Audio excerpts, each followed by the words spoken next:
amém. E graças a Deus, amém. Amém e amém. Louvado seja o nome de Jesus. Glória a Deus. Que bênção nessa tarde de ceia, né, gente? A mesa está posta, daqui a pouco nós vamos celebrar a ceia. Fazemos isso em memória do Senhor até que Ele volte, amém? O Senhor Jesus instituiu a ceia ali junto com os discípulos e disse que era para ser lembrado através da ceia, do cálice, do pão, o cálice que representa o sangue dele, que já estava para ser derramado na cruz do Calvário e que agora já foi derramado em favor, em remissão dos nossos pecados, para que nós fôssemos perdoados por ele, amém, meus irmãos? E livres, não é?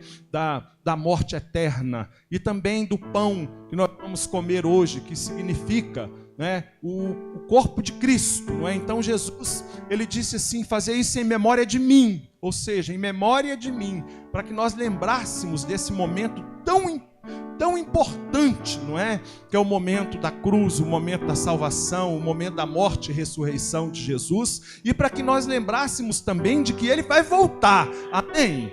Diga comigo, Jesus está voltando. É uma realidade, meus irmãos. Jesus está voltando, amém? Ele prometeu e é fiel para cumprir. Os sinais estão aí, as profecias se cumpriram praticamente todas. Então Jesus está voltando, amém? Graças a Deus. Meus irmãos, minhas irmãs, quero dar alguns avisos bem rapidinho. No próximo domingo, meus irmãos, Deus assim colocou no nosso coração e nós vamos fazer com amor para o Senhor. No domingo que vem, nós teremos um culto aqui na igreja de 12 horas. Um culto de 12 horas. Nós começaremos o culto domingo que vem às 9 horas da manhã e vamos terminar às 9 horas da noite. Amém? Então, dentro das suas condições, dentro daquilo que o Espírito Santo falar no seu coração, você pode chegar aqui às 9 e ir embora meio-dia, você pode chegar às 10 e ir embora ao meio-dia, você pode chegar ao meio-dia e ficar até às 9 da noite, o horário assim que você puder e que Deus colocar no seu coração. Eu sei que os pastores vão estar aqui conosco, alguns músicos levitas vão estar aqui, nós vamos passar o dia todo em oração, cultuando a Deus, em jejum. É um jejum de 12 horas que nós vamos fazer, pelo menos eu vou. Então, nós vamos estar aqui de jejum, orando, clamando a Deus, e durante a palavra os irmãos vão entender por quê. Amém? Foi o que Deus colocou no nosso coração. Se você puder, participe desse momento especial da igreja, ou seja, venha buscar Deus, venha chorar no altar, venha chorar, venha rasgar o seu coração diante de Deus, venha assim passar um momento com Deus, que eu creio que talvez você nunca tenha passado, e nem eu, porque são experiências novas que Deus vai derramar neste lugar e na nossa vida em nome de Jesus.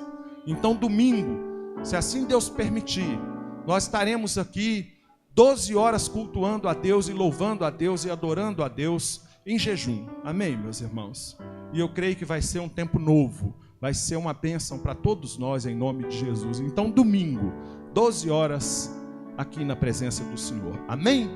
Amanhã nós teremos aqui o culto dos vencedores às 8 horas da noite com o Oswaldo, o Junão, que está ali atrás. Eles dirigem esse culto e nós teremos aqui amanhã a presença do nosso irmão Jair de Gregório, assessor aí do prefeito, e ele estará aqui pregando a palavra de Deus. Ele era um cantor sertanejo, com CDs gravados e tudo, e converteu, mudou de vida, a história dele é muito bonita, e ele é cantor também, só que hoje ele canta canções evangélicas, não é? Vai estar aqui nos abençoando, e eu quero te passar uma orientação durante esses 70 dias de jejum, meus irmãos. 70 dias nós estamos de jejum. A igreja vai entregar o jejum dia 6 de abril. Serão 70 dias buscando a Deus. E principalmente o que Deus colocou no meu coração, desse jejum de 12 horas, esse culto de 12 horas, porque o carnaval está batendo as portas aí, né, gente? Essa coisa horrível do diabo, essa festa carnal, não é? Aonde os terreiros de macumba, tudo fecha as portas e solta os demônios, tudo para ficar à vontade. No meio da rua, para levar as moças a se prostituir, os jovens, para poder levar droga, assassinato, acidente de carro, bebida alcoólica, separação de casais, traição. Tudo de ruim, não é, gente?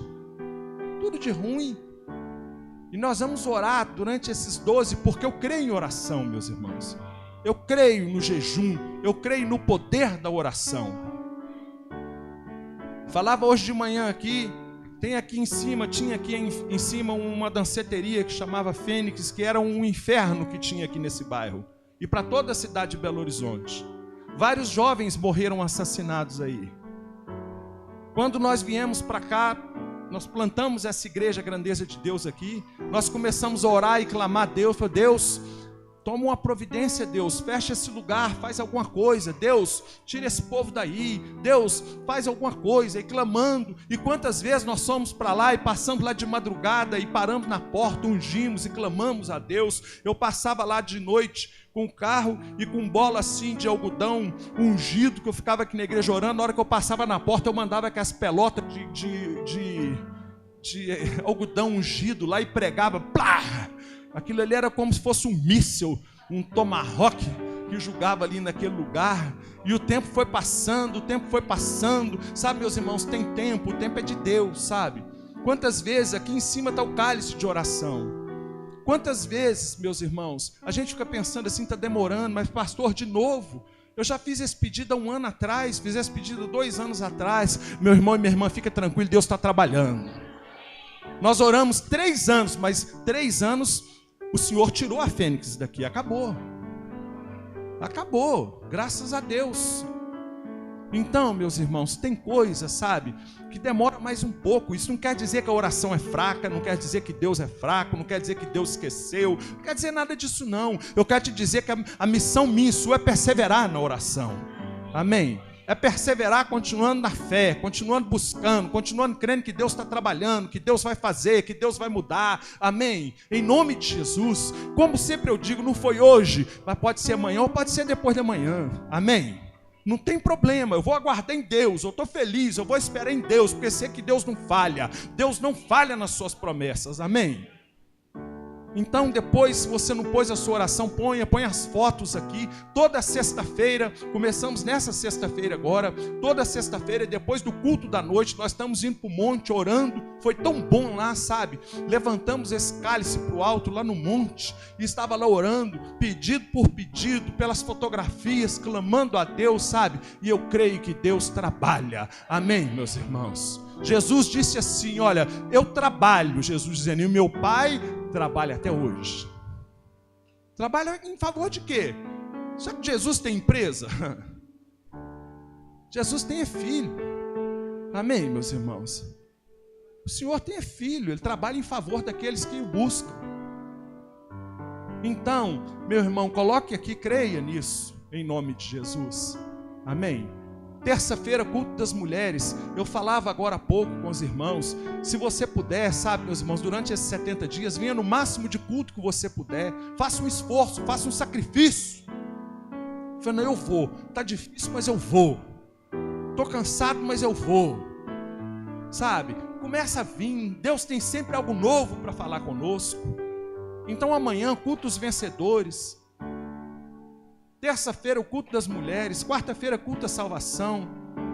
Quinta-feira ainda não começa o culto de ensino, mas assim que for começar, que vai ser na primeira semana de março, tivemos uma reunião com o pastor João Batista e o reverendo Haroldo e decidimos, por causa da agenda deles, a começar esse culto na primeira semana de março. E vai ser uma bênção. Teremos culto todos os dias na igreja.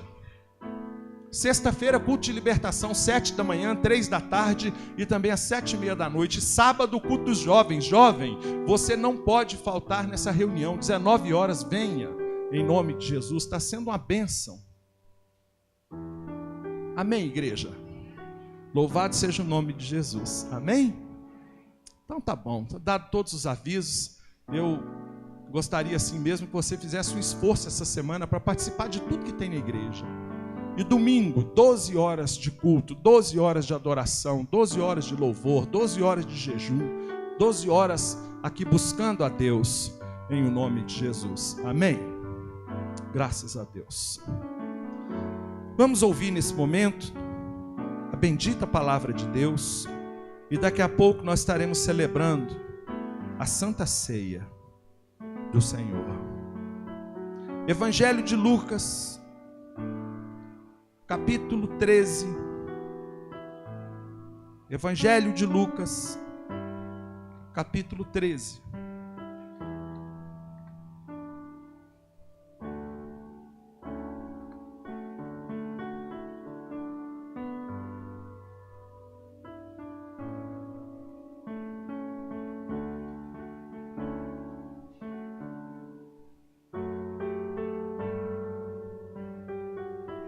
Lucas capítulo 13.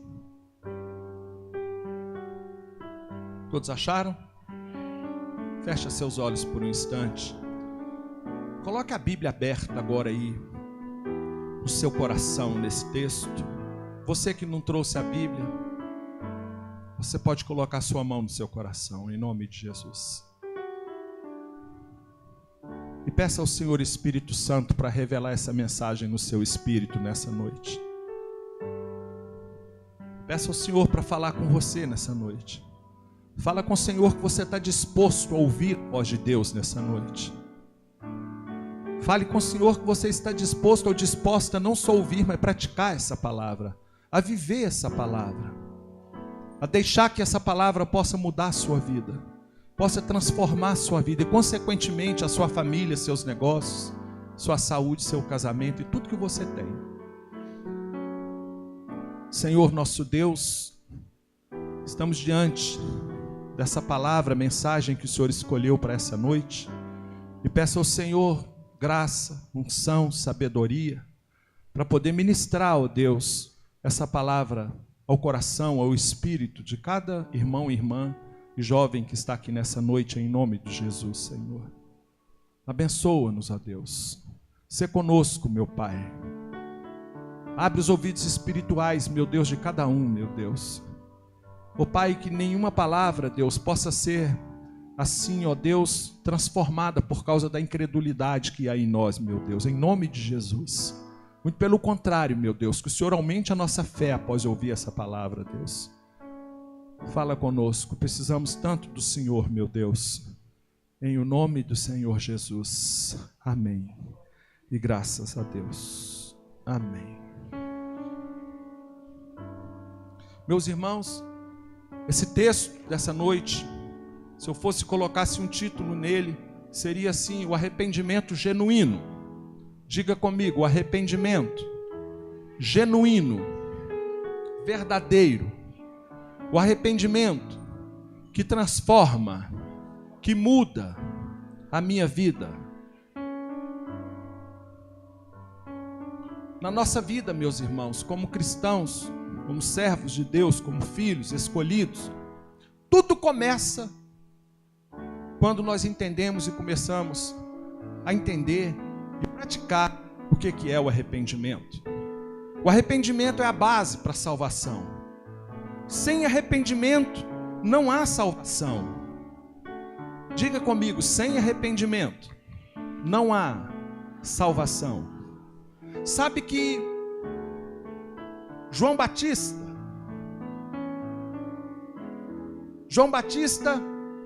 o precursor, aquele que veio antes de Jesus, que a Bíblia diz que ele veio para aplainar os caminhos, para preparar a chegada do Salvador. Interessante que João Batista, a pregação dele se resumia em arrependimento, para que a pregação dele pudesse produzir frutos de arrependimento. E ele pregava assim, de uma forma muito forte. E ele chamava aquele povo daquela época, os soldados, Herodes, as mulheres que se prostituíam com Herodes, chamava todo aquele povo, chamava de raça de víbora. E ele batia forte, mas ele pregava salvação. Porque ele falava de arrependimento, as pessoas se arrependiam e abriam assim o caminho para salvação. Eu não acredito e não tem como acreditar, porque a Bíblia que ensina assim, em uma pessoa que se diz convertida, mas que não se arrependeu ainda genuinamente dos seus pecados. A pessoa pode estar até convencida, pode até gostar de vir à igreja, porque o ambiente de igreja é gostoso. O ambiente de igreja é gostoso, não é, gente? Tem música, é bom. A gente sabe que os anjos do Senhor estão aqui. Tem uma calma gostosa, não é? A gente vem aqui, tem sempre a palavra de Deus, é boa, a palavra de Deus conforta, é bom ouvir a palavra de Deus. Mas se não tiver o arrependimento, não há conversão. E se não há conversão, não há salvação. Se não há salvação, não tem vida eterna. Essa é a questão. Hoje nós teríamos que estar falando aqui a respeito do poder do Evangelho. Mas vamos falar a respeito do poder do Evangelho em outro domingo. Ainda que o que nós vamos falar aqui hoje é puro poder do Evangelho. Amém, meus irmãos? Então, quando nós olhamos para João preparando o caminho para Jesus chegar, nós vemos a necessidade tão grande do arrependimento. O arrependimento genuíno, o arrependimento com dor, aquele que chora, aquele que nunca mais volta no pecado pelo qual se arrependeu. Quer saber, quando a pessoa não se arrependeu genuinamente, quando verdadeiramente ela não se arrependeu, é quando ela volta no mesmo pecado pelo qual ela pediu perdão há poucos dias atrás. Ela volta nele e dá uma beliscadinha nele. Ela dá um beijinho nele, ela dá um abraço nele, ela agarra ele. Significa que a pessoa não se arrependeu. Hoje de manhã eu citei um exemplo que na hora o Espírito Santo me lembrou, e foi assim, interessante, que eu morei para aqueles lados lá de Goiânia, morei em Goiânia, e passei muito viajando ali para aqueles lados do Mato Grosso. Então, meus irmãos, ali eu vi uma coisa interessante. Eu nem era crente na época, mas eu achei interessante. O Junão capaz de saber, foi acostumado mansando burro bravo no pasto, né, Junão? Mas olha, é interessante como que lá eles usam um sistema de pegar o ferrão da arraia. A arraia tem um veneno muito forte. A arraia, meus irmãos, quando ela passa o rabo dela e fere alguém, a perna da pessoa, o pé da pessoa, que ela fica escondida debaixo da areia dos rios, quando a pessoa vai andar dentro da água, ela passa o ferrão dela e dá uma rabiscada. Para você entender melhor, sabe que lá eles têm um ditado, lá eles falam assim: olha, a arraia picou fulano de tal. Aí eles perguntam assim: ele fez cocô na calça? Aí a pessoa fala: não fez não. Fala, então não é a arraia não. Porque a dor é tão grande que a pessoa faz cocô na calça na hora. Na hora. Impressionante. E inflama, e dói, e dá febre, e se for o caso até perde a parte do membro que foi picado, e pode levar até a morte. É uma dor profunda. E sabe o que eles fazem lá a respeito daqueles bois que estão fugindo, aqueles bois que estão quebrando as cercas, não é? Então aquele bravo, sabe o que eles fazem? Eles põem um ferrão de arraia na ponta de um pau e chega naquele boi, na hora que ele está passando lá e dando peitada na grade para poder quebrar e sair, eles passam no boi e dão uma rabiscada de ferrão de arraia neles, nos boi. Meus irmãos, o boi nunca mais volta naquele lugar. Nunca mais o boi põe o pé naquele lugar. É a maneira mais fácil de fazer um boi parar de ficar bravo, é você passar um ferrão de arraia nele. E é assim que eles fazem lá. E assim, meus irmãos, é o arrependimento. O arrependimento, se ele não doer como dói quando passa um ferrão de arraia, meus irmãos, ele não é arrependimento. Esses dias de jejum que nós estamos aqui, é para provocar em nós, através do Espírito Santo, um arrependimento genuíno. Porque sem arrependimento também não há vitória. Sem arrependimento e conserto com Deus, meus irmãos, não há nada que nós possamos fazer, nem Deus, para que você possa ter vitória na sua vida, na sua caminhada com Jesus. E outra coisa, e corre o risco de Jesus voltar e acabar, ou Jesus nos chamar, e porque está no pecado e não arrependeu, ficar. e, consequentemente, ir para o inferno. E não é isso que Deus quer, não é isso que eu quero, não é isso que você quer, não é isso que ninguém quer ir para o inferno, ou quer? Não, claro que não. Mas temos que tomar o quê? Uma atitude. E é tão interessante que muitas vezes nós ficamos olhando o pecado dos outros. Nós ficamos olhando o que os outros estão fazendo de errado. A gente mesmo sempre dá uma de santo. Não, eu sou isso, eu sou aquilo. Sendo que Jesus um dia disse, olha, presta atenção. Para de ficar olhando um cisco no olho do irmão enquanto tem uma trave dentro do seu olho. Essa é a questão. Então, nesse texto que nós vamos ler aqui, é tão interessante que aqui fala a respeito da queda da torre de Siloé. Jesus cita como exemplo, Jesus trabalha com coisas simples. Naquele tempo, havia uma torre, chamada Torre de Siloé.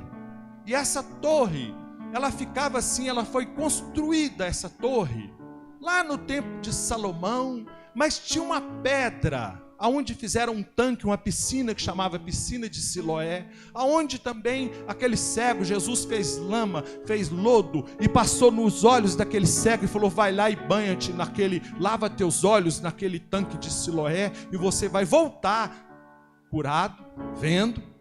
O cego foi cego e voltou vendo, diga graças a Deus. Mas havia ali também naquele lugar, um lugar que era um lugar de idolatria. Aquilo ali nasceu ali um povo que começou a crescer naquele lugar, uma comunidade chamada Comunidade Siloé. Por quê? Porque havia também ali uma pedra que eles chamavam Pedra da Serpente, porque ela tinha um formato de serpente. Então fizeram ali uma torre, e aquelas pessoas iam naquela torre. E aquelas pessoas muitas vezes iam ali fazer alguns sacrifícios, mas misturavam os sacrifícios com o pecado. E a Bíblia diz que um dia essa torre caiu. Aconteceu um desastre, como aconteceu no Rio de Janeiro, aquele prédio que caiu. Como de vez em quando acontece alguma catástrofe, aconteceu nos dias em que Jesus estava ali. E a Bíblia diz que caiu e 18 pessoas morreram por causa da queda daquela torre. E as pessoas estavam ali comentando, os discípulos, as pessoas do meio que estavam ali seguindo Jesus, ouvindo Jesus, as pessoas começaram a comentar, aqui Jesus, lá caiu porque só tinha pecador lá. Lá caiu porque eles estavam sacrificando a ídolos. Lá caiu porque eles estavam fazendo coisa errada. Lá caiu por isso, por aquilo outro. Porque é muito fácil a gente apontar o erro dos outros. E difícil a gente ver o erro da gente. Então o que acontece? Jesus olha para eles e começa a dizer, peraí. Deixa eu explicar uma coisa para vocês. O pecado daqueles que estão lá não são maior do que o pecado que vocês estão cometendo hoje, não. Uma palavra de conserto, uma palavra pesada que o Senhor Jesus trouxe para eles. É a mesma coisa. Se cai, por exemplo, um prostíbulo lá no centro da cidade, aí todo mundo, inclusive aqui a palavra é para a igreja, aqui a palavra era para os discípulos. A parábola que nós vamos ver em seguida também era para os discípulos, era porque eles estavam seguindo Jesus, não era para quem não conhecia a palavra, não. É como se caísse um prostíbulo e muitas prostitutas e aqueles que estavam cometendo adultério com as suas esposas estivessem lá e de repente caiu, aí todo mundo começa assim, é o peso da mão de Deus. É porque eles estão no pecado. É porque isso, é porque aquilo. É muito fácil para a gente apontar o pecado dos outros. Mas e os nossos? Nós temos nos arrependido? Como tem sido nossa vida diante de Deus? Porque não existe pecadinho e pecadão, existe pecado. E muitas vezes a gente acha que em adultério que o pecado é muito maior do que aquele que rouba uma caneta do escritório onde trabalha. A gente tem essa dificuldade de entender isso muitas vezes. Isso aí não, isso aí Deus sabe. Não, isso aí não, isso não tem problema não. Que isso, pastor, está pegando pesado demais. Nossa, palavra, que isso? Não, isso não é bem assim não, isso é coisa dos antigos. Hoje a coisa é moderna, hoje o evangelho é diferente, hoje é cor-de-rosa o evangelho. Não é não, meus irmãos, o evangelho é o evangelho. Desde que existe Deus, Deus é Deus, amém? Essa é a questão.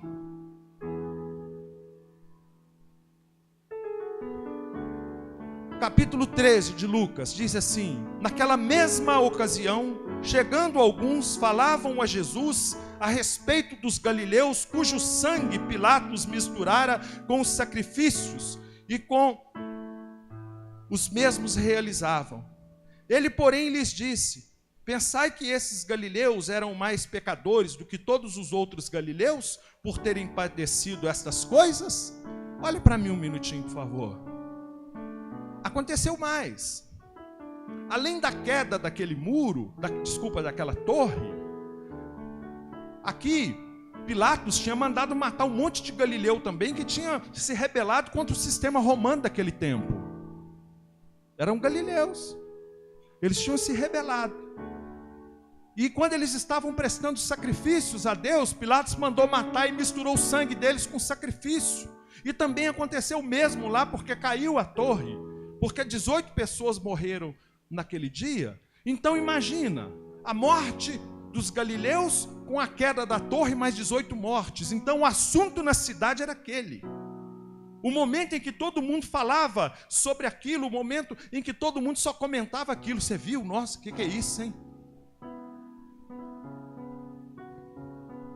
Lá na época não tinha Band, nem Jornal Nacional, nem Datena, nem esses jornais que a gente tem hoje, sensacionalista, né? Mas a notícia era aquela. E o povo falava, é por causa do pecado, é por causa disso, é por causa daquilo. Eles sabiam o que estava na vida dos outros, mas não fazia conta de saber o que estava na vida deles. Acusar é muito fácil, apontar o dedo é muito fácil. É sempre como sempre como a gente fala aqui na igreja. Você já deve ter ouvido essa expressão: quando você aponta um dedo para uma pessoa, tem 3 dedos apontados para você. Aqui, ó, assim, ó, você aponta o dedo, você está acusando uma pessoa, tem 3 apontados para você, e o dedão, o polegar está apontado para Deus, para o céu. Essa é a questão, meus irmãos. Acusar é fácil, falar mal é fácil, julgar é fácil. O difícil é a gente olhar para dentro da gente e ver que nós também somos pecadores, que nós carecemos da misericórdia de Deus, que nós temos que abrir mão do pecado, largar o pecado, mas largar de vez, é largar com choro, arrependimento genuíno, deixa marcado aí, vai lá no livro de Atos dos Apóstolos, no capítulo 3, Atos 3:19, pouco para frente aí começa o livro de Atos. Passa João e depois é Atos, capítulo 3.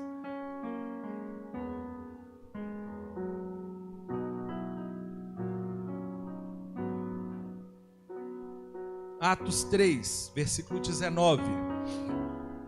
Olha o que o Senhor diz aí. O apóstolo Pedro pregando, discursando no templo. Ele diz assim: arrependei-vos, pois, e convertei-vos, para serem cancelados os vossos pecados. Diga comigo, cancelados. Então, o arrependimento, meu irmão, ele cancela o pecado.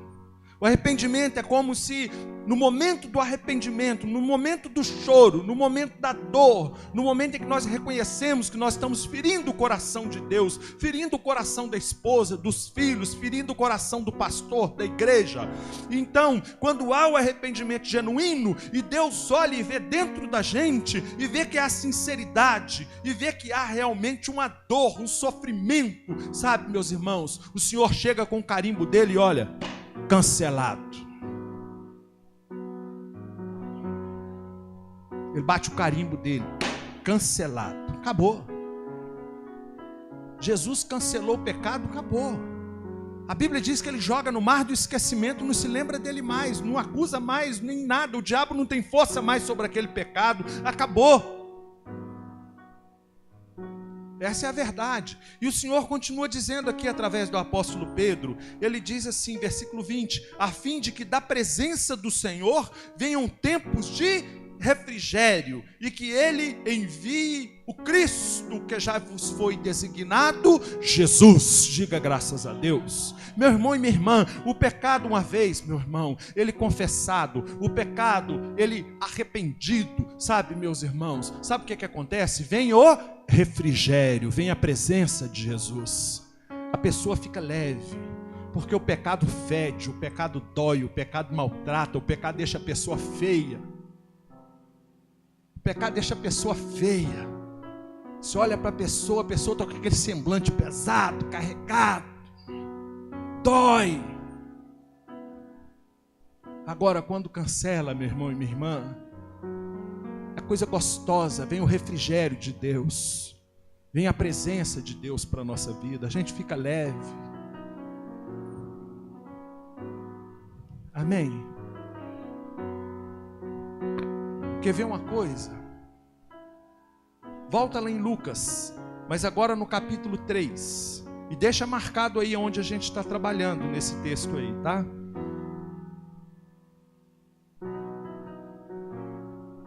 Lucas capítulo 3, versículo 3.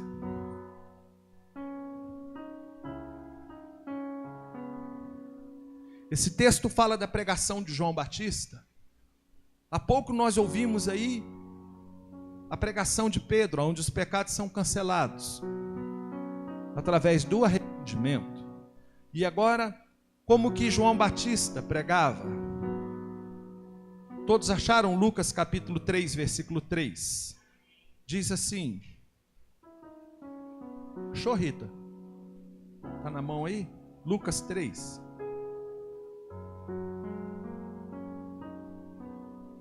Achou? Lucas 3, versículo 3, diz assim: ele percorreu toda a circunvizinhança do Jordão, pregando batismo de arrependimento para a remissão dos pecados. Olha a pregação de João Batista em que consistia. Sabe que está faltando líderes e pregadores nesse Brasil, nesse mundo afora, que pregam arrependimento. Muitas vezes nós queremos pregar só prosperidade, e não há prosperidade sem arrependimento. Nós queremos pregar felicidade, mas não há felicidade sem arrependimento. João Batista pregava aqui o arrependimento, o batismo do arrependimento. Então diz no versículo 4, conforme está escrito no livro das palavras do profeta Isaías, vós do que clama no deserto, preparai o caminho do Senhor, endireitai as suas veredas. Todo vale será aterrado, e nivelados todos os montes e outeiros. Os caminhos tortuosos serão retificados, e os escabrosos aplainados. E toda a carne verá a salvação de Deus. Diga graças a Deus. Sem arrependimento não há salvação. Essa é a grande questão. Interessante, meus irmãos, que eu vejo aqui também, só abrindo um parêntese, a coisa mais linda que tem é a igreja do Senhor Jesus, como nós estamos aqui hoje. A coisa mais linda é quando eu olho na igreja pessoas ricas, pessoas que têm muito dinheiro, pessoas poderosas, de mão dadas com aquele que não tem nada, chorando, abraçando. O Senhor Jesus, ele nivela, ele aplana todo mundo, não fica ninguém maior ou menor do que o outro, não fica ninguém mais bonito ou mais cheiroso do que o outro. Todo mundo fica igual diante do Senhor. Por quê? Porque o Senhor, ele vê o interior, o Senhor, ele vê o coração das pessoas. O Senhor não está preocupado se a pessoa está com uma roupa bonita, se está com um carro importado. O Senhor não está preocupado, embora isso não é problema. Deus quer abençoar a igreja, amém, meus irmãos? Não estou falando de um outro.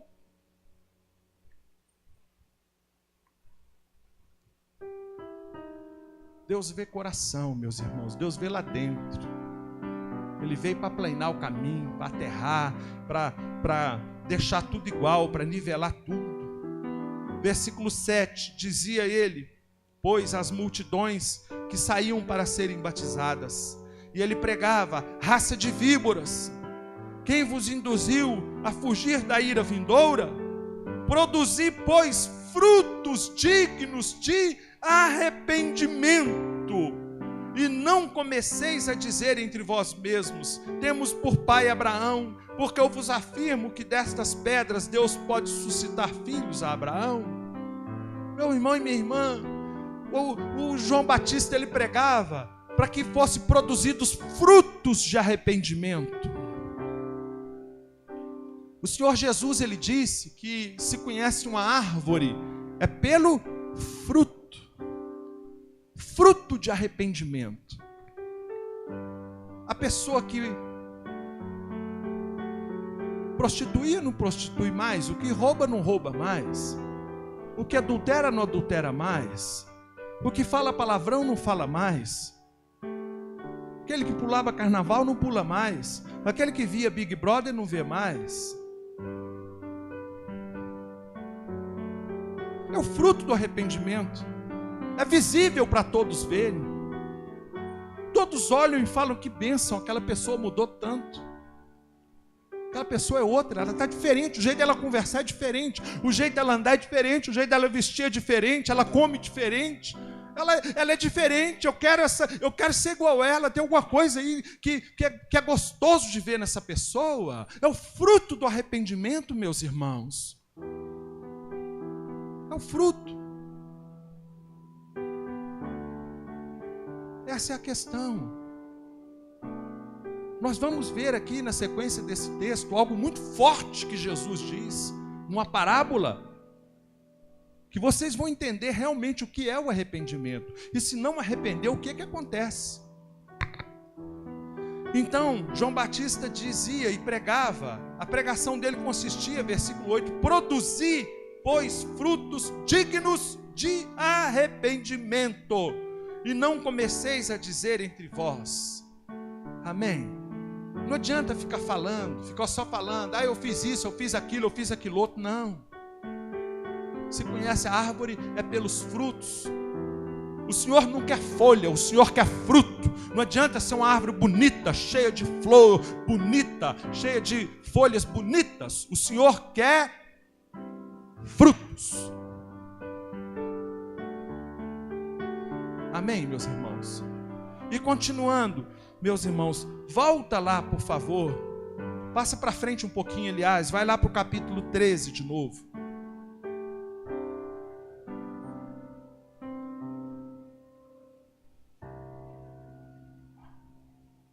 Então, meus irmãos,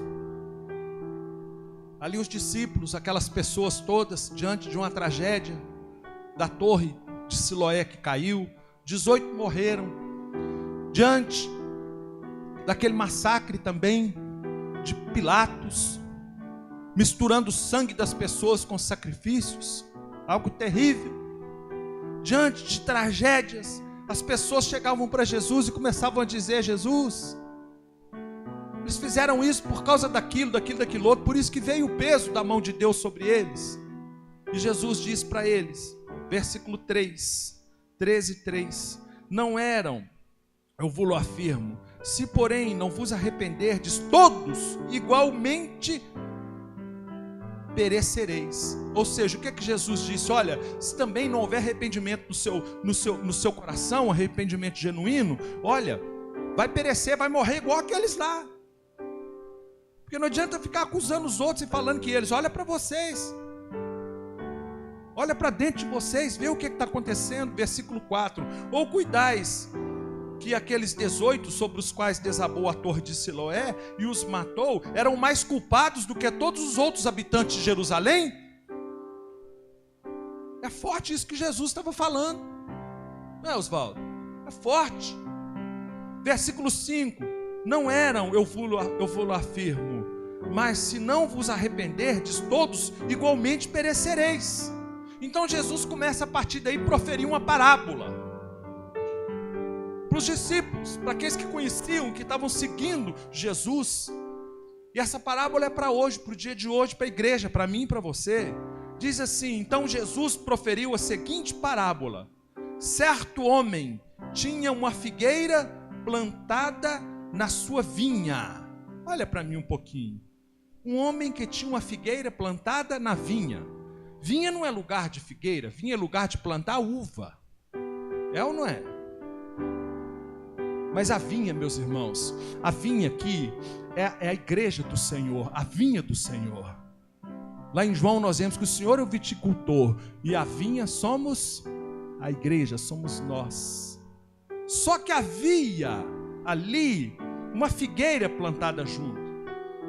E Jesus, na pessoa de Jesus, ele queria comer aquele fruto do figo. Mas sempre quando ele vinha lá, sempre quando ele ia lá, durante 3 anos foi assim, nós vamos ver, ele chegava e não tinha fruto naquela figueira. E era um lugar propício para dar muito fruto, porque a terra, onde se planta uva, aquela coisa toda, é sempre muito bem cuidada, é sempre muito bem trabalhada, sempre muito bem regada, sempre muito bem adubada. Era para dar figo e muito, porém não dava. Ela estava plantada na vinha. Meus irmãos, essa palavra é para mim e para você. Tem muitas pessoas hoje que estão plantadas na vinha do Senhor, estão participando da vinha do Senhor, mas não estão dando fruto.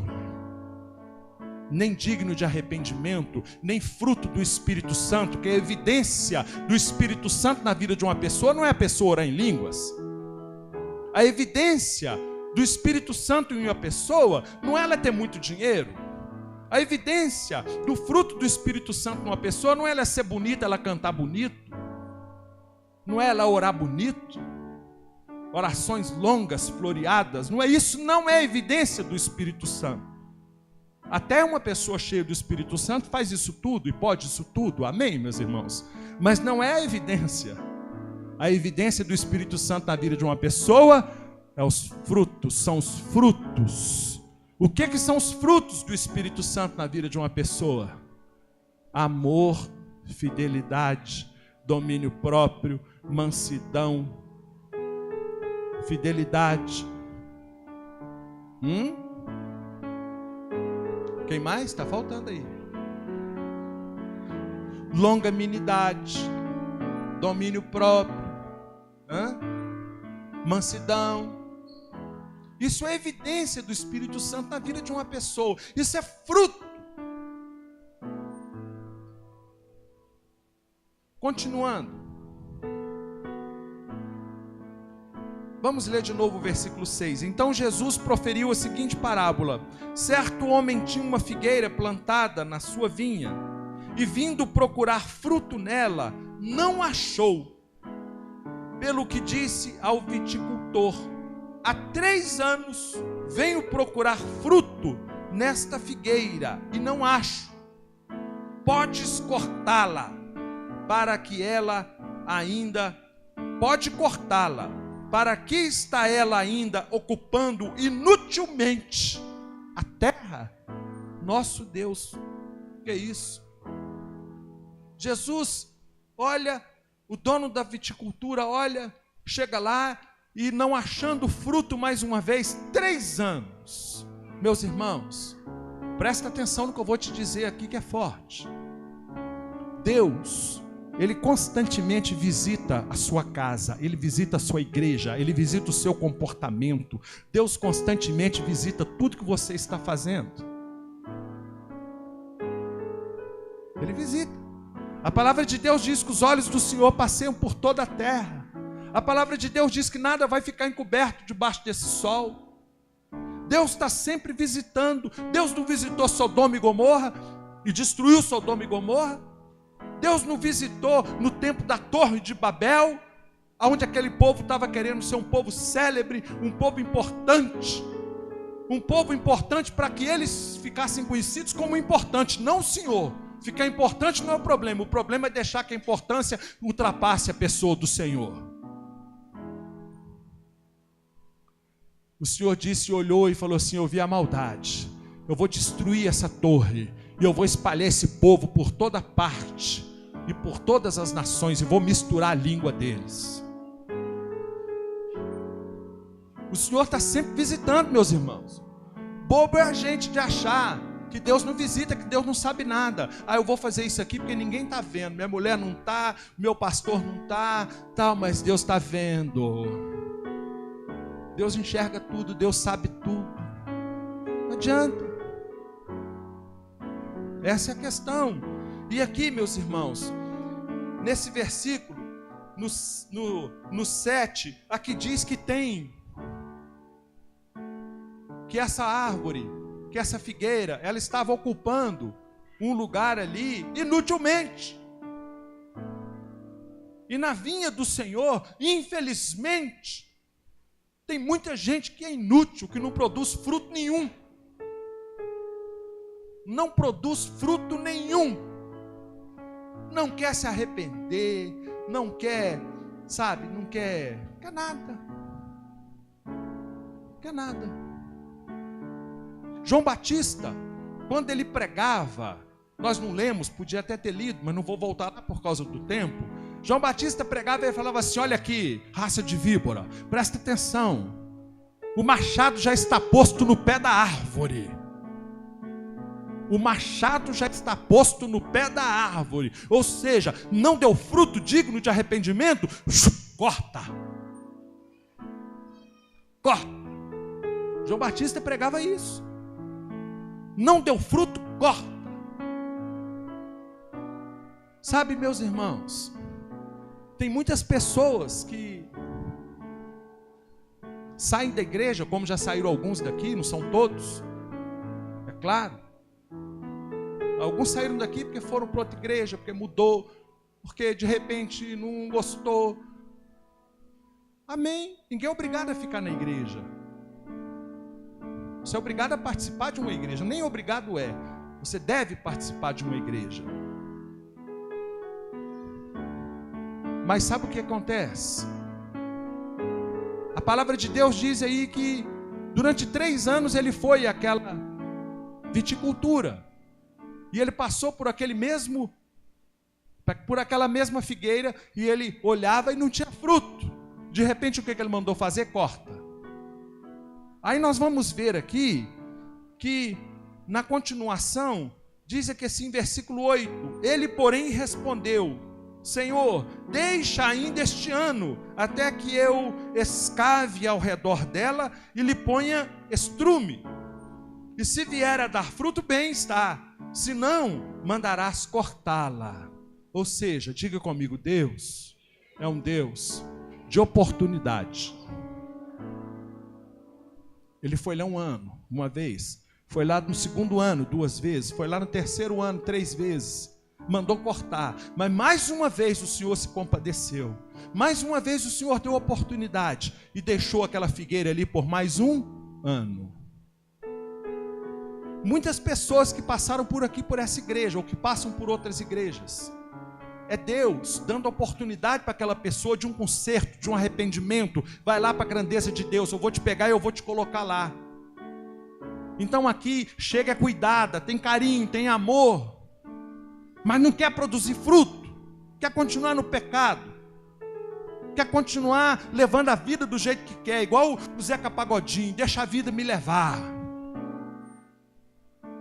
E aí sabe o que acontece? O que disse aqui na palavra? Eu vou te dar sim mais 1 ano, eu vou te adubar, eu vou cuidar de você, eu vou te dar oportunidade, mas olha, acabou o seu tempo, passou 1 ano, passou 2 anos, passou 3, passou 1 vez, passou 2, passou 3, na 4ª vez, não deu nada, corta. E muitas pessoas que passaram por aqui, não fui eu que tirei, foi Jesus quem cortou. É uma realidade da palavra de Deus. Meu irmão e minha irmã, faça alguma coisa, que essa palavra possa ter mexido no seu coração, no seu íntimo, que a partir de hoje possa produzir frutos dignos de arrependimento, possa produzir fruto do Espírito Santo.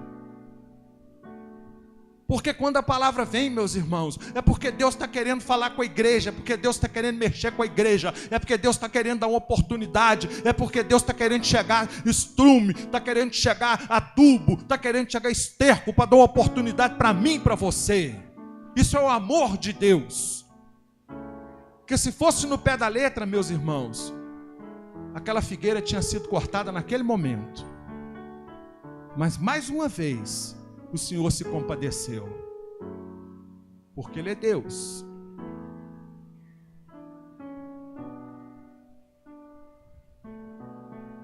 Essa é a grande realidade da palavra de Deus. E a palavra de Deus, meus irmãos, quando ela vem, é para produzir algo novo e grande dentro da nossa vida. Deixa marcado aí. Eu quero trabalhar mais um texto ainda, que nós temos um tempinho ainda. Abre a sua Bíblia, no livro do profeta Joel. Olha no índice aí da sua Bíblia. Joel, capítulo 2. Joel, capítulo 2.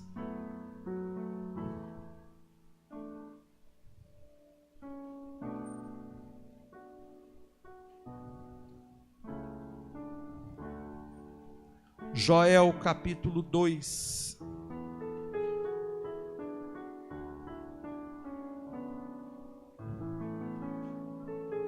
Joel 2, versículo 12. Todos acharam?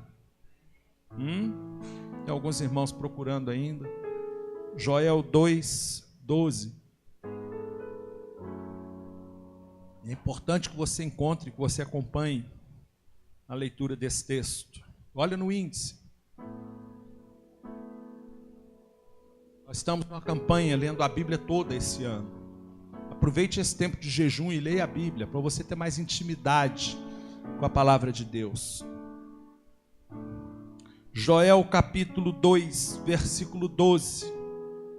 Sabe que esse tempo em que essa palavra, essa profecia, ela foi proclamada pelo profeta Joel naquele tempo, era um tempo de fome, de escassez, de morte. Era um tempo em que não havia mais nem ali as coisas para levar para sacrificar a Deus. Não tinha mais, não tinha nem cereal, não tinha óleo, não tinha vinho, não tinha mais nada. A fome chegou. Chegou por causa de quê? Do pecado, da rebeldia do povo. Toda vez que nós pecamos e não arrependemos, meu irmão e minha irmã, o peso vem. A dificuldade vem, a fome vem, a miséria vem. E naquele tempo veio a miséria. E o profeta Joel, ele declara assim, olha, a respeito da misericórdia do Senhor. Ele declara assim, versículo 12: ainda assim, agora mesmo, diz o Senhor, convertei-vos a mim de todo vosso coração. Diga comigo, todo.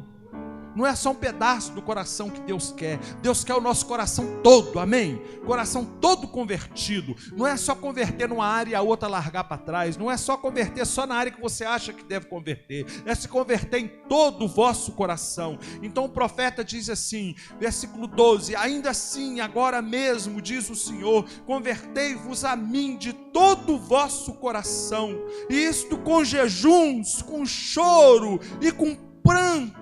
Amém, meus irmãos? Rasgai o vosso coração e não as vossas vestes. Convertei-vos ao Senhor vosso Deus, porque Ele é misericordioso e compassivo, e tardio em irar-se, e grande em benignidade, e se arrepende do mal. Meus irmãos, o que o Senhor está dizendo aqui? O que o profeta Joel falou naquele dia? O que o Senhor diz nesse dia, nessa noite, para mim e para você? Rasgai o vosso coração e não as vossas vestes. Porque o judeu era assim. Ele queria mostrar que estava arrependido, que ele queria mostrar que estava jejuando.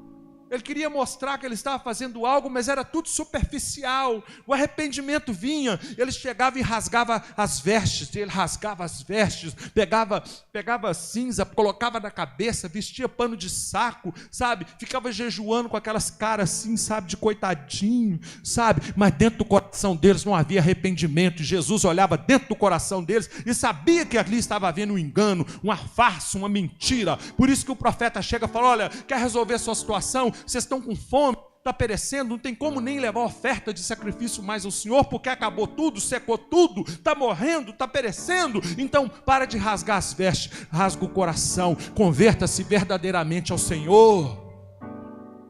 É isso. Isso hoje muitas pessoas da igreja estão desse jeito.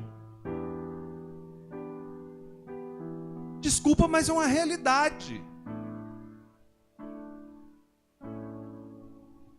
Rasga as vestes, põe cinza na cabeça, veste pano de saco. finge que está chorando.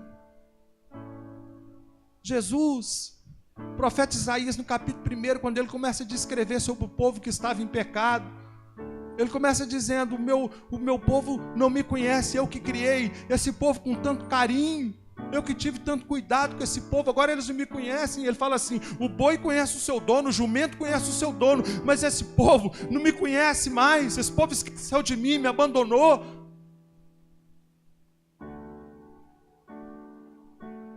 O Senhor começa dizendo: olha, vem cá, vamos conversar, arrazoemos.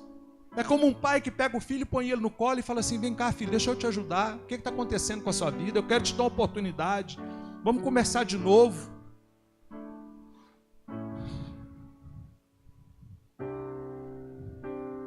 O Senhor está chamando a igreja no arrependimento, meus irmãos, minhas irmãs. O Senhor está chamando a igreja no arrependimento genuíno, não no arrependimento superficial. O arrependimento genuíno, ele tem que doer. O arrependimento genuíno, nunca mais a gente volta à prática daquele pecado que estava praticando, que outrora pediu perdão e chorou, e Deus viu sinceridade no coração, Deus viu que havia ali verdade.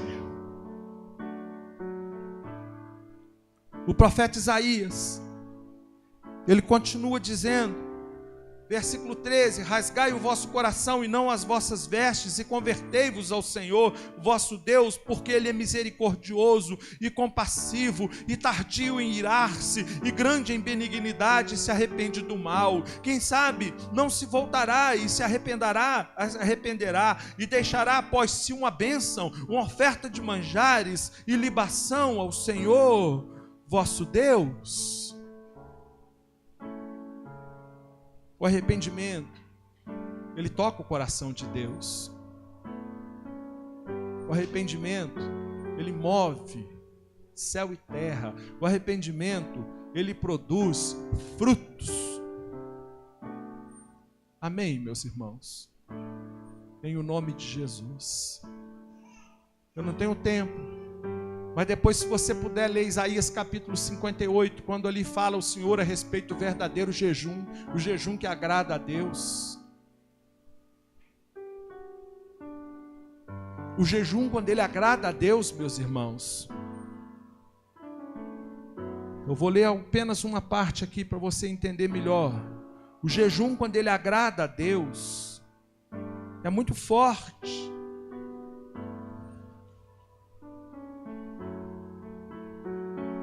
O jejum, quando ele agrada a Deus, é assim, versículo 6 do capítulo 58 de Isaías, diz assim: porventura, não é este o jejum que escolhi, que solte as ligaduras da impiedade, desfaça as ataduras da servidão, deixe livres os oprimidos e despedaces todo jugo? Porventura, não é também que repartas o pão com o faminto e recolhas em casa dos pobres os desabrigados, e se vires o nu, o cubras e não te escondas do teu semelhante?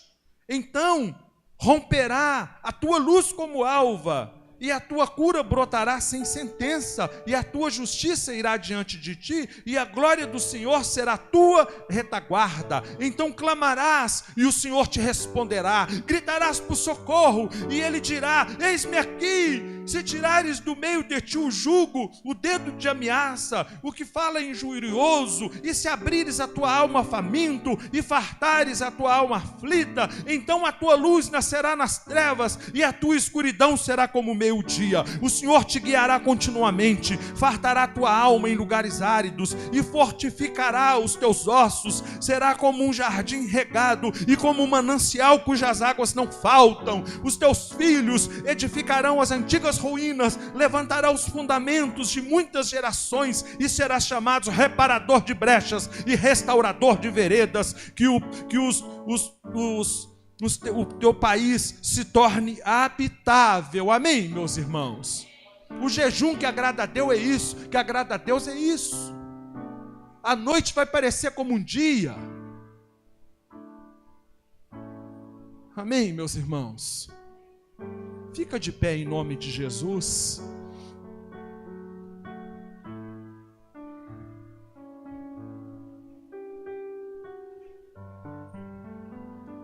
Queria que os músicos viessem à frente, por favor, em nome de Jesus.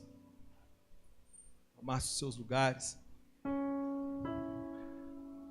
E você que nessa noite Deus te trouxe aqui para ouvir essa palavra.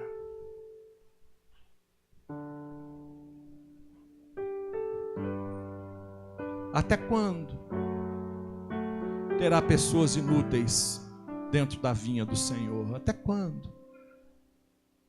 Até quando?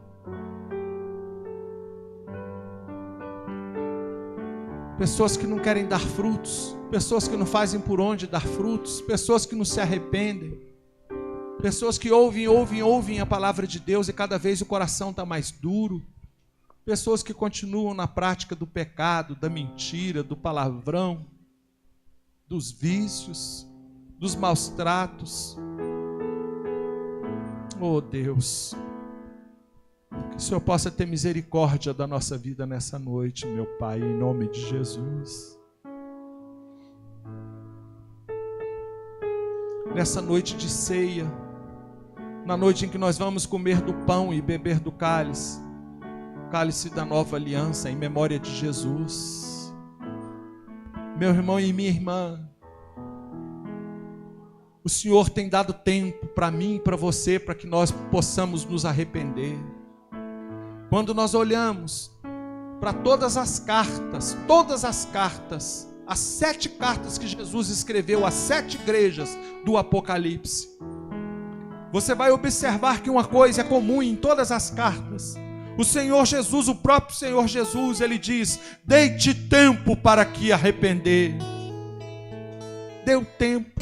Jesus dá tempo para a gente arrepender, mas chega um momento, como o Senhor diz lá na igreja em Éfeso, em Apocalipse, no livro de Apocalipse, o Senhor fala à igreja de Éfeso naquela época, falou assim: olha, presta atenção, eu estou te dando um tempo para arrepender. Se você não arrepender, eu vou tirar você do meio desse candeeiro e eu vou te levar para outro lugar.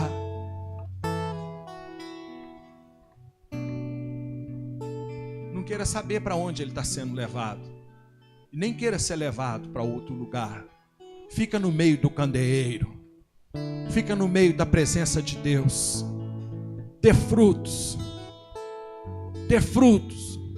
frutos dignos de arrependimento, fruto do Espírito Santo. Seja longânimo, seja amoroso, seja fiel. Deixe o domínio próprio segurar a força da carne, a força da tentação, em o nome do Senhor Jesus. Sabe, meu irmão e minha irmã, o Senhor está nos chamando ao arrependimento genuíno nessa noite. Eu não sei o que se passa na sua vida, eu não sei como anda a sua vida, mas uma coisa eu sei: Deus sabe, Jesus sabe. Não adianta esconder, não adianta deixar para depois o que você vai poder fazer hoje. O amanhã pode ser tarde demais. Jesus está nos chamando hoje para um arrependimento genuíno. De manhã, nesse mesmo momento da pregação, quando eu chamei à frente aqueles que queriam uma mudança, aqueles que queriam se converter verdadeiramente, não rasgando as vestes, mas rasgando o coração para Jesus e abrindo o coração, confessando os pecados, ficando livre do peso do pecado, da morte eterna. Sabe que o machado já está posto nessa noite aos nossos pés. Cabe a mim e a você entrar num momento de arrependimento profundo com Deus, porque senão o machado pode cortar nessa noite.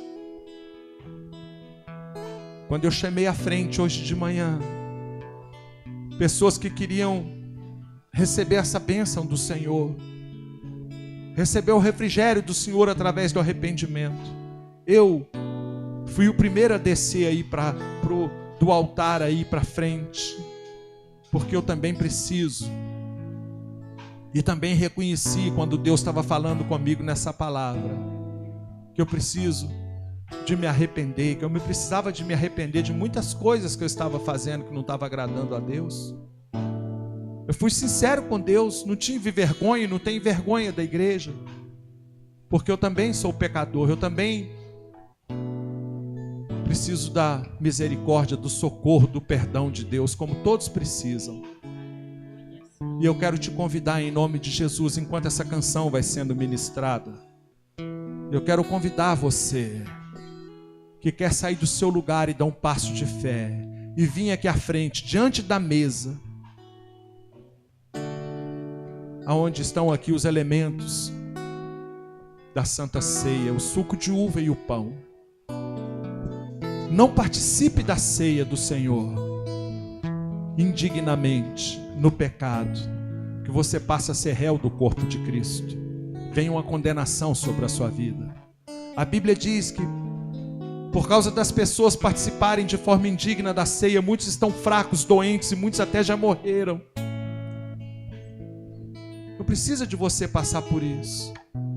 Eu fico observando no momento da ceia quantas pessoas que estão aqui, às vezes até obreiro da igreja, pessoas que estão aqui participando desse momento sublime, pessoas que estão ouvindo a palavra, na hora que o irmão passa servindo o cálice, servindo o pão, a pessoa balança a cabeça dizendo assim: não, eu não vou ceiar. Isso dói meu coração, isso dói o coração de Deus, porque você está dizendo não para Jesus. Ou seja, a mesma coisa que você diz: eu não quero largar o pecado, eu não quero me arrepender, eu não quero perdoar, eu não quero ser perdoado, eu quero continuar nessa vida. Então você diz não para Jesus, e o cálice passa e você continua no pecado. Que essa noite seja diferente. Qual que é mais fácil? Você se arrepender e chorar e doer, e você fazer um compromisso com Deus de não voltar mais naquele pecado, na prática daquela situação, e você participar da ceia? Ou você vai dizer não para a ceia e para Jesus e vai continuar no pecado? Nós temos que ter muito cuidado, porque quando a palavra vem é porque Deus quer agir. A palavra pode ser vida para a pessoa, pode ser morte para a pessoa também. Depende da escolha. A palavra de Deus diz: hoje eu tomo o céu e a terra por testemunho, que eu te propus a bênção e a vida. Escolha, pois, a vida. Escolha, pois, a bênção. Não escolha a maldição, não escolha a morte. Escolha a bênção e a vida, para que vivas tu e a tua descendência. A proposta do Senhor é essa: é vida ou morte. Cabe a você escolher. Não cabe a mim, não cabe a Deus, cabe a você. Que no momento que a ceia for passar até você hoje, meu irmão, que você arrependido, verdadeiramente, você possa participar da ceia do Senhor, sem pecado, em o nome de Jesus. Para isso eu te convido, você que quer se consertar com o Senhor nesta manhã, saia do seu lugar e venha. Eu não vou aqui para frente mais uma vez, porque eu já fiz de manhã. Mas você, se tem alguma coisa que você sabe que tem peso no seu coração, e não tenha vergonha. Aqui dentro não é vergonha, mas lá fora o diabo te envergonha. Você pode sair do seu lugar.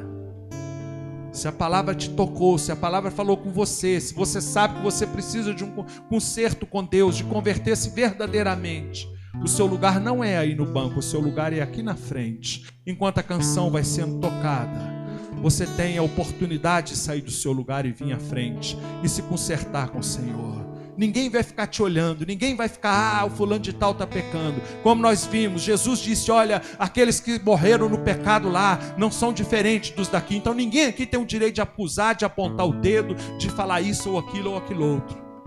Nós estamos nas mesmas condições, servindo ao mesmo Deus. O que vai fazer diferença é o arrependimento ou não, é a vida ou a morte. Então, a decisão é sua, meu irmão e minha irmã. Adore a Deus nesse momento.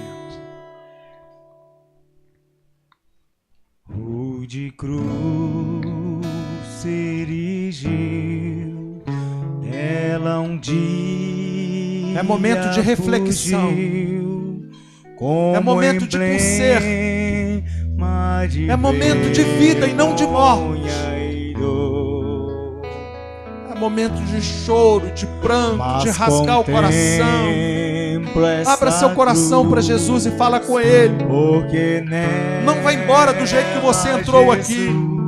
Deus está te dando uma oportunidade de mudança total. Sim, eu amo a mensagem da cruz. Sim, eu amo a mensagem da cruz. É você e Deus nesse momento, mais ninguém. Até morrer eu a vou proclamar. Levarei eu também minha cruz. Levarei eu também minha cruz. Até por uma coroa trocar. Até por uma coroa trocar.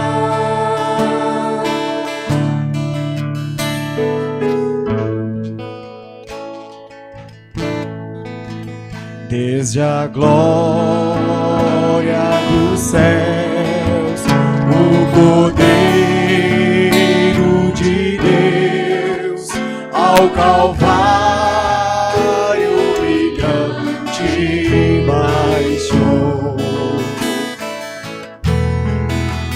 Esta cruz tem pra mim atrativo sem fim, porque nela Jesus me salvou. Sim, eu amo a mensagem da cruz. Até morrer eu a vou proclamar. Levarei eu também minha cruz,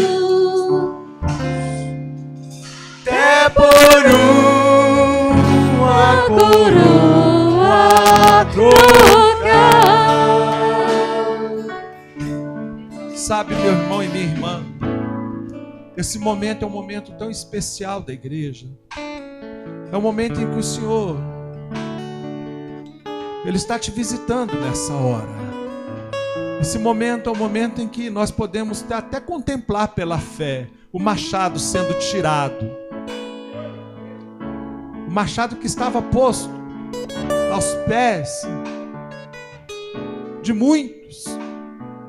O Senhor o retira nessa noite em nome de Jesus.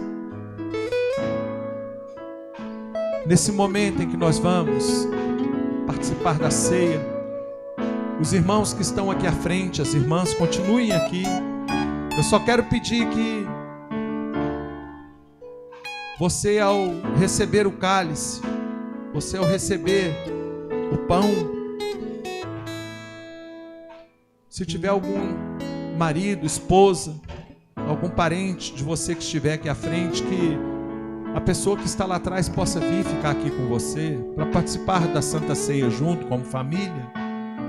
Eu já fiz isso junto com a minha família de manhã cedo.